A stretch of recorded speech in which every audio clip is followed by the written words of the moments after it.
Andy Rose, you are the CEO of the Global Infrastructure Investors Association, which I believe is unique at present, and you want to raise awareness of this association in Brussels. Can you tell us a bit about it, please? Yes, so Global Infrastructure Investor Association is a brand new body.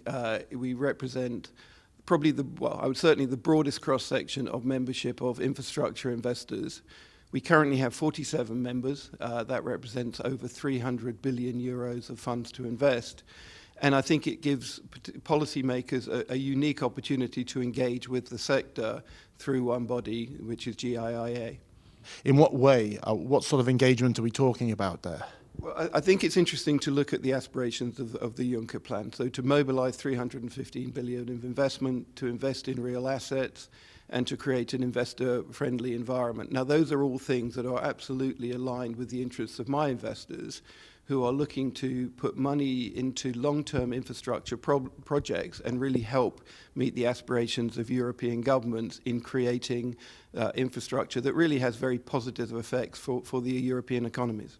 Would you go so far as to say then it's a somewhat altruistic organisation that you're operating? No, I think it's really important to see where the money is actually coming from. So the vast majority of the money that my members invest is long-term money coming through pension plans, insurance plans.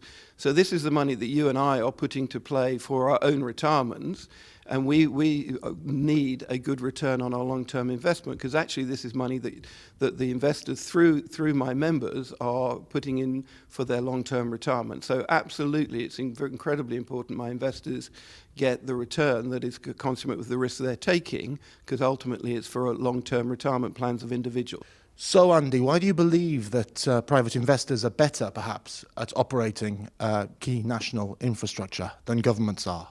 So I don't like to look at it in terms of better or worse. I think there are skills and issues that the private sector can bring to complement public finance. So give you examples. So firstly, there is incremental capital that the private sector brings, and we talk about mobilizing private sector capital, so I think it's consistent.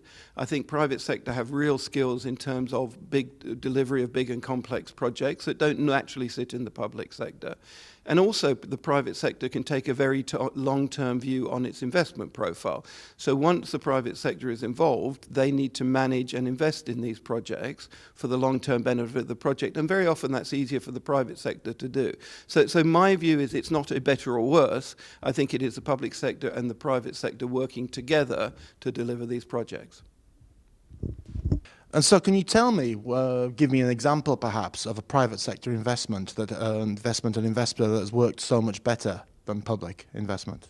Well, again, I will give you an example, but interestingly, it's one where actually the public sector and the private sector working together was very effective. So the Olympic Games was a really interesting example. We had a Great Olympic Games in London in 2012, and it was largely public sector funded.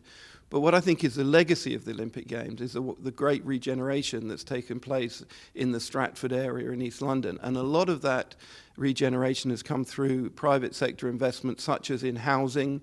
And actually, if you go to see Stratford today, it's a remarkable example of where the public sector and the private sector have worked together to transform an area of London, in addition to delivering a great Olympic Games.